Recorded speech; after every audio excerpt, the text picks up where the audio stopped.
How did that happen? Yeah, how did that happen, man? They were starting a new radio station over here, Magic 1050. Magic 1050. And they was AM. They was AM. They was looking for a jock, and they was putting it out, all over. I think Lavelle P said it was like 2,000 people applied for the job at the time, just worldwide. Yeah. And I gave this young lady over here a cassette of me from my previous radio station, and they loved it. Yeah. I was like, wow. So they set up a meeting with me at Magic 1050, and they was like, hey, we're gonna pay you so much money. Diddly squat. No, actually, they paid you pretty good. I was getting like $2,000 a month. Oh, okay then. Yeah. Plus, I should have been asking. Your appearance, you was an intern. Yeah, I should have been. I got picked. It was on. It was on for me. So they built it up where they was making a big announcement that I was coming. I was going to be the new jock. Yeah. And it was big for me because they gave me the opportunity to write and produce my own show. They were like, we're going to let you do whatever you wanted to do. So what I did, I structured my show with like 2 o'clock. I had something going on. I had the Skirt with the Dirt going on. I had the Ride at 5, Battle of the Bands. And all of this was things that people would be interested in. Like you getting off work and you hear Guy versus Jodeci. And the songs, you get to call in and be like, that's my joint. No, he ain't beating with that joint. So it was exciting. So you was doing verses before it was verses, pretty much. Actually, I started verses. You started verses. Swiss Beats, Timberland, cut the check. Cut the check. I got to make some phone call. DJ A1, Thanks, please. Vinny, Get man. somebody on the phone, please. I started verses. So anyway, the show was produced well, and then I started having guests, and I knew stars at the time. So stars would call in, and the show started popping off, and the ratings started really going up, and it was a big thing. And, Tom Joyner was in the morning, and it all worked out. I did a few years over there before they went syndicated, and then I got a job in Springfield to do the hip-hop show. First ever hip-hop show on the weekend. Mix show. Yeah. And they let me go live and all of that. Was it 99.7 or something else? 99.7. I did 10 years there too. Dang. So that's how all that was born. Yeah, and, man. So you really got your claws deep into DJing, and really Central Illinois, you put your stamp on, I put my stamp on. Yeah. I started being known for being a good DJ, throwing shows that was not only professional shows, but you could tell when you came to my shows that I put my heart into it. Yeah. I might have a comedy show, but I might have dinner before the comedy show because I cared about the people that was paying to come see my shows. Yeah. And to this day, my longevity comes from we know if Captain say something, it's gonna happen. If I say I got Jay-Z coming next week, it's a chance they gonna know. I might have, because I built that name up like that. So, that's what helped me be here as long as I've been here, giving quality shows and putting my heart in everything that I do. And then I got the opportunity when the big arena concerts came into play. It was a guy in St. Louis named Mookie, and he would do the street team for like the major tours that was coming in, and I was like, man, can you hook me up with that tour? He's like, man, the radio stations be covering all of that, and they pretty much have some of the tours have DJs on the tours already. They said, I'm gonna give you a number to call, and you can call them and see what's up. So I called one of the tour numbers, and I was like, I'm DJ Captain. I'm a street promoter. I do this, I do that. I know what it is to bring in a big concert and people don't come out to see it. So I put my heart into putting stuff in the streets, and I'm a DJ. And, I like to come DJ for you guys. I'm not going to charge anything. I just want to show you what I got. Yeah. And they say, you know what? They say, we got Mike Epps coming in St. Louis in a couple months. We're going to let you DJ. Wow. I'm like, you kidding me? It's like, yeah, Mike Epps, you're gonna DJ the tour, and we're gonna pay you $250. Like Mike Epps coming, I'm DJing, And I could say I'm DJing the tour. And so this 12 years ago. Okay. And so I made a flyer stating that I was going to be DJing for the tour. And I said, I got to really kill it. You got to kill it. This is my debut. Yeah. So what I did was when they were setting up everything, they didn't give me a mic. I think you use it off to the side, behind stage, actually, on the side of the stage, in the dark. No, I was on stage. Okay. But they didn't give me no mic. So you just had a rocket. People going to see me. Yeah. But you can't talk. What can I do to make them talk about And you stop pop locking, so you can't do that no more. Pop. So what happened was I did this old school mix. And I just started mixing a bunch of records.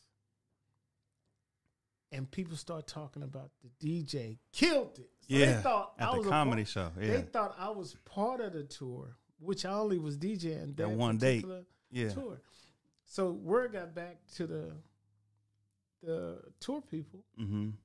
The tour manager let the tour people know that whoever this DJ is y'all had tonight stole the show. He did his thing. Yeah.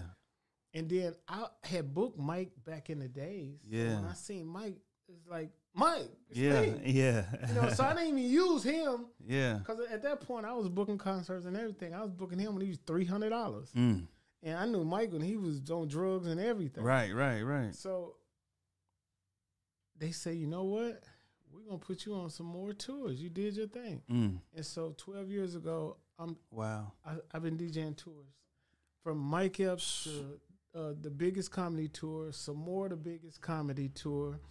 D-Ray, you did some D-Ray stuff, right? The biggest comedy tour. No Cap. Erykah Badu. Goody Mob. It just what I did that night, I continue to pour the sauce on it. So the next time they booked me there, I asked them, I was like, can I have a mic? Yeah. He's like, well, usually, you know, they don't be giving DJs mic because, you know, some of them sound terrible and this and that. Yeah. And so the road manager guy was like, man, can I have them? I said, you know what? So I tricked him. Okay. I said, man, can I have a mic? Because I want to announce the show y'all got coming up next month. I want to really pour it into the crowd tonight. Yeah. He was like, yeah, send him up a mic. Yeah, now they want, I said, okay. They should have never gave me a mic. Because, you know, I had a pretty nice voice. Yeah. And along with my mix, if I could talk over what I'm doing. You could turn the whole arena up. They gave me a mic. And I'm like, St. Louis, get ready. Here we go. It's going down. Who's celebrating a birthday tonight? Yeah. And I was doo-doo-doo-doo-doo. I was mixing all kinds of songs. Yeah. And they was like, who is this dude? You know? And so the mic was just some more sauce on what I was already doing. So I got known for being a really nice DJ for tours. Yeah. And other people would see me and be like, hey, man, I got this show coming up, man. I want you to DJ, you know. And then you got sellout shows. You got 10,000 people that didn't know who DJ Captain was until that night. Yeah. And sometimes it was tours where they set you over in the corner. How that goes. Yeah. And you don't get seen. Yeah. Like they don't see me down here. Yeah. They gonna hear me though. They gonna hear me though. DJ Captain. So that's dope, man. It be people was like, I heard you at the show, but I didn't see you. Hey, well, you know I was there. You know, I was there. That's how it all. Man, that's good. I mean, I love your story because a lot of these things are continual. So it's like you started off, man, in the Army, trying to figure out how you gonna DJ, all the way to DJing arenas, radio, things like that. So what would you say is like the key to your longevity, man? Because it seems like you got a bunch of impromptu moments where you got to just show up and just do your thing. Like, what would you say would be the key to your longevity? Key to my longevity, and I said it earlier once, is putting your heart into everything that you do. For instance, this studio here, you could tell you putting your heart into it with the colors and just how professional it looks. Everything that I touch, whether it's mixing, whether I'm DJ, if I'm DJing a baby shower, you're gonna party at this baby shower. Somebody at this baby shower gonna say, "Who was the DJ?" You know, I'm gonna give you something extra. I treat everything like it's a Mike Epps tour. Yeah. I treat a house party like it's a Mike Epps tour. I treat your birthday party like it's that. Yeah. Anything that I do, I put my heart into it. My concerts, I make sure I have a venue that's nice. If the venue not nice, I'm going out, I'm buying tablecloths. I'm decorating myself. Yeah. Because my name is on the line. I have a brand. Yeah. And your brand is all you got.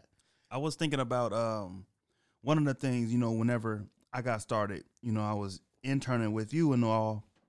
Man, you talking about decorating things. I remember going to, you brought out Silk, the R&B group Silk, to Decatur, and you had me pick them up from the airport. I had to drive your car, pick them up, pick everybody up, take them to a hotel, doing all that, running around, man. The intern stuff, you know what I'm saying? But you learn from that, though. Definitely, because I know now, like, because when I start, you know, doing my own shows, right.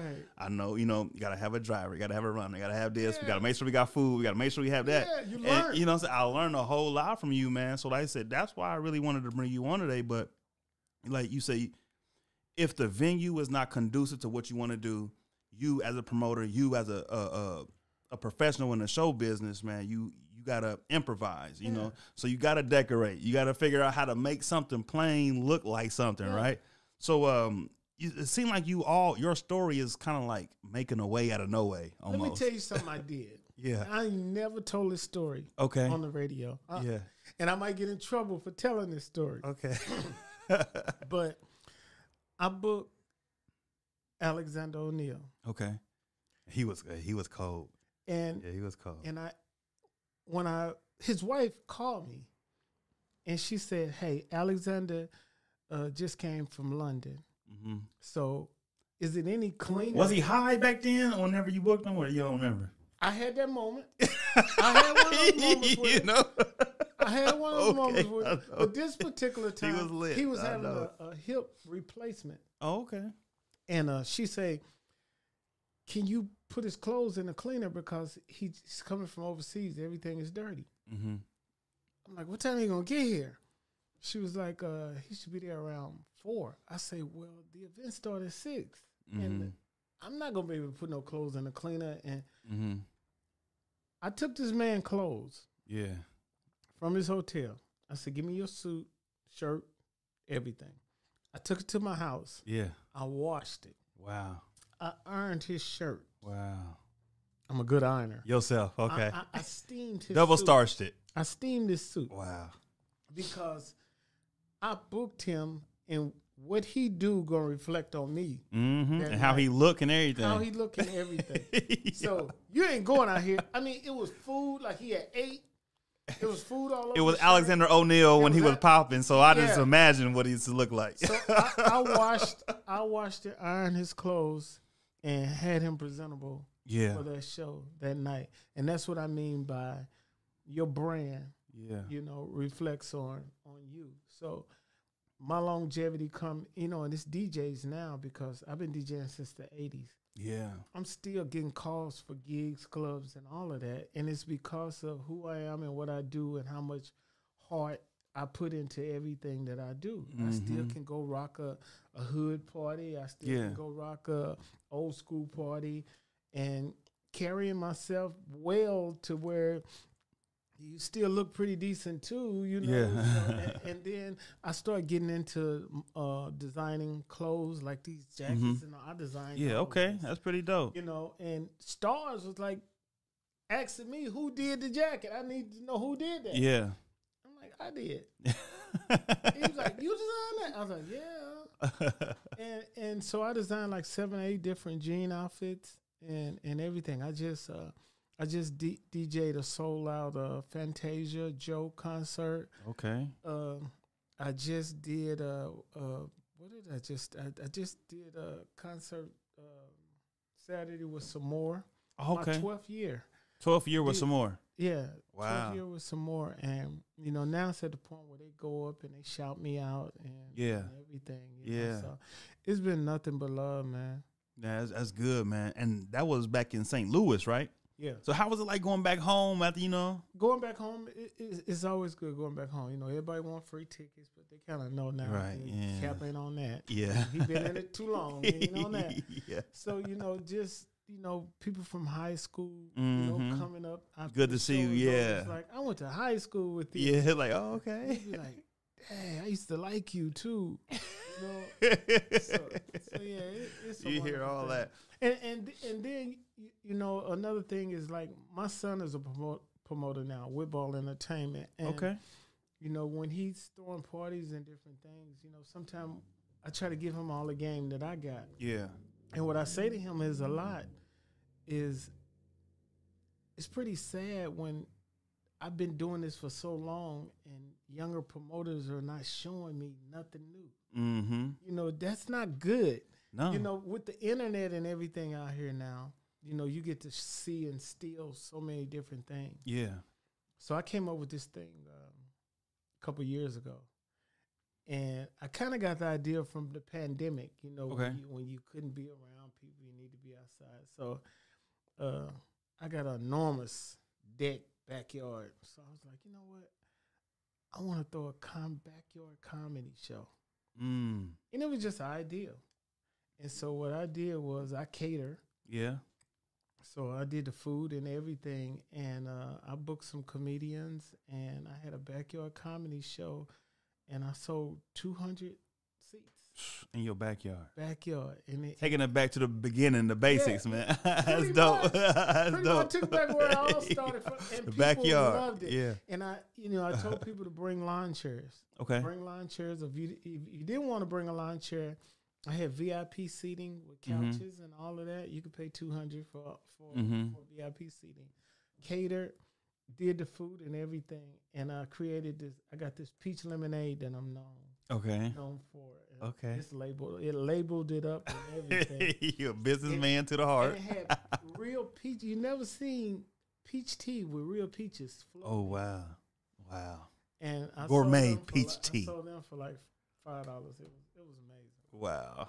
So this is my second year having the backyard comedy show. Now everybody want me to come to their city and do a backyard comedy show. I like that. A backyard comedy show. You need to put that on a tour.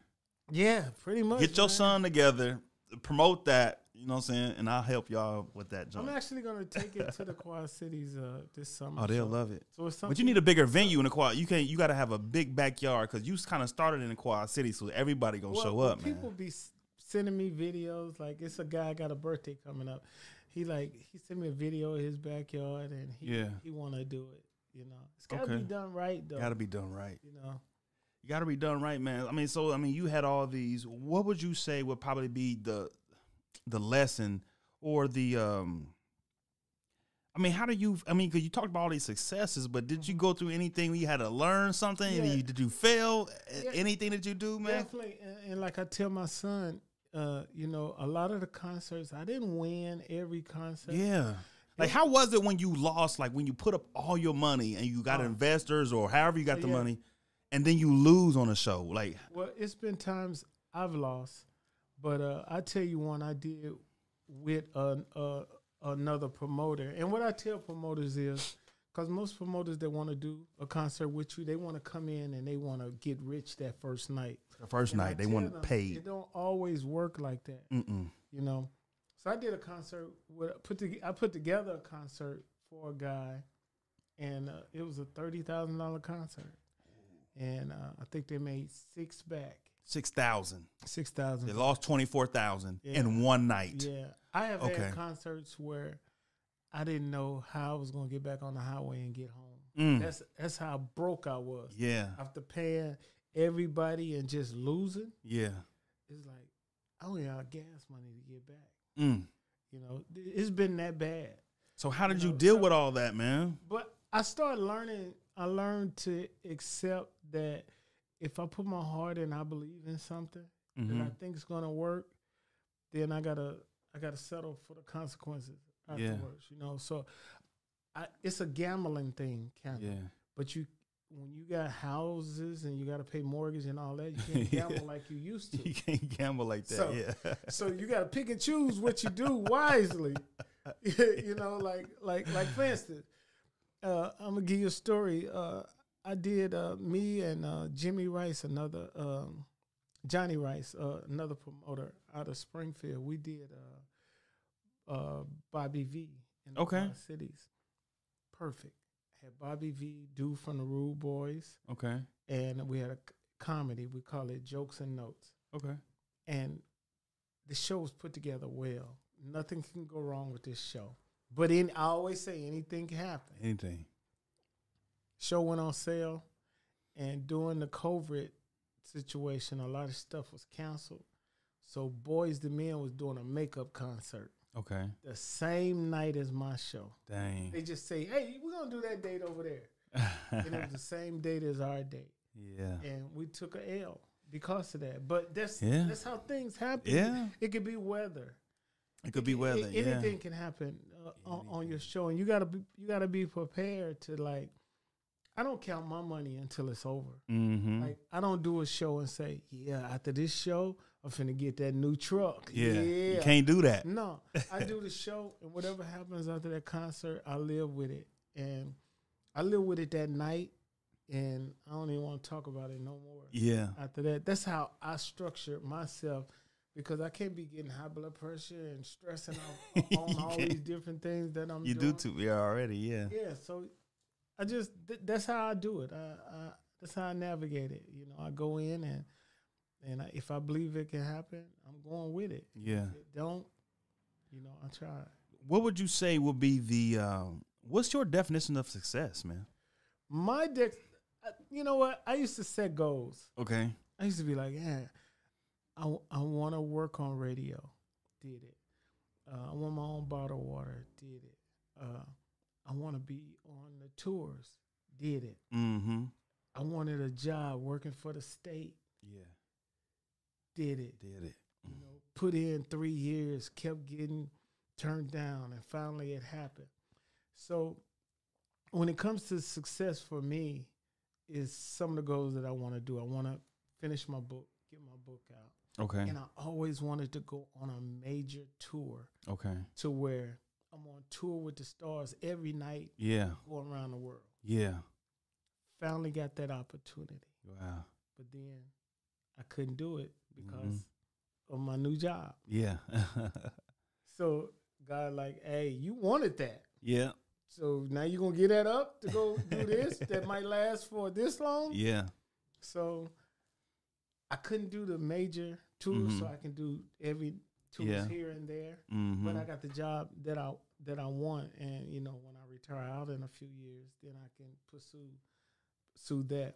Yeah. But when I look at the answer to your question is, you know, once you got a roof over your head, you got a home, you paying mortgage, you got money coming in.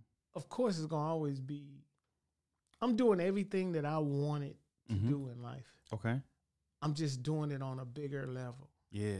And the bigger level that I want is to be able to say, hey, and I kind of can do that now, but like if I wanted to book Fantasia, you know, I'm so plugged with the stars now. Yeah. I can book just about anybody that I want. Yeah. And that's what I always wanted to do.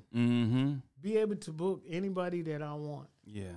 So pretty much everything that I want to do and accomplish, I'm doing it. So you're saying your definition of success is setting goals and actually achieving them or working towards the goal. That's it.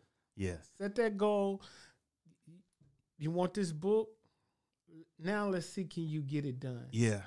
You know, and not only can you get it done, but can you get it done on your own, like without having somebody else believe in your dream. Like, right. I want this book done. But if I come to you and say, Benny, man, I want to do this book, man, and I need about 10 grand to get it done. Or you're going to believe in me enough to put your last 10 grand in me. Right. No. You working on this. So you out of there. Yeah. So who can I call? Yeah. I know stars, but yeah. Are they gonna put up 10 grand for your book? If I call D-Ray and say, probably he would. But you got to find somebody that believes in the same thing you believe in. Like you believe that this is gonna work for you. Yes. Now you got to find a couple of people, investors. Definitely. That believe in you enough to turn it up a little bit more. That money. Yeah. And I never been one to really do that. I always believe like I want this, and I'm gonna do it myself. Mm-hmm. You know, that's and how if a person really sit back from afar and watch what you do, and believe that you a hustler, you a go getter, you ain't gotta ask them. Nah, they're gonna say, Benny, I like what you're doing, man. Yeah. How can I invest? Yeah, you know it's crazy because you know a couple people came to me, but then in particular, an actual bank came to me saying, hey, we love what you're doing because this is just work I'm just doing in the community or whatever. President of a bank came to me and said, we really love what you're doing, and we want to make sure you get to maximize everything that you're trying to do. So come talk. I'm just a little hesitant right now on moving forward with that, man. But you just never know who's going to come to you if you're just working in your own gift. Yeah, you're working in your own gift, and people see your heart is in your gift. Yeah. And like with that bank situation, I would run with it because it ain't somebody from the hood that right. When I say that, it ain't somebody that's sitting back just wanting to advance real quick overnight. Right. You know, you got a lot of potentials here. You walk me through and let me see. Mm-hmm. If I had the money, I would invest too because I see potentials right in that 5-minute walk. Yeah. I see a studio. I see somebody in the back recording right now. Yeah. I see a vendor opportunity for repasts, for birthday parties and all kind of stuff. I see the vision. Yeah. A podcast, I always wanted a podcast. Yeah. And to watch you do it, it's like, if I was on the outside looking in, I would invest. Yeah. Because one, I know your drive. Yeah. I know your heart, and I know you ain't that type of dude that's going to get over on me. Right. You know, because you want it so bad too. Mm-hmm. So if I couldn't do what you do, I invest in it.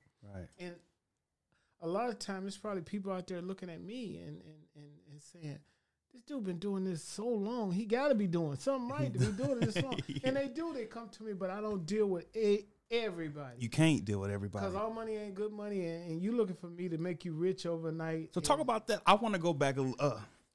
Okay, so growing up, I want to stick with Making a Mogul because this show is really about helping somebody who's looking to become a mogul in their own aspect. Mm-hmm. And on your course to being a mogul or just anybody in business or just living out your dreams in general, you're going to come across people that really don't believe in you or people that might be your friends and they fall off because did you have to encounter any of that type of situation growing up or coming up through your rankings? And coming up for me, I always been a guy that didn't have a lot of friends around me. There was people that wanted to be around me because I was popular and I'm around all the stars. Obviously. But I learned at an early age, it was people that was just wanting to hang out with me and they was on the wrong path and they got themselves into situations and they situations ended up rolling over to me. Perfect example. A guy that was just cool, just, hey, man, whatever party you at, I'm at. I'm getting VIP seats, I'm there. Wherever you going, I'm going. Wherever city you going, I'm going. Just wanted to be around. Yeah. And one time he got himself into some stuff, and he beat up a person at a gas station. Like, come on, man. And he drove to my house to tell me what he did.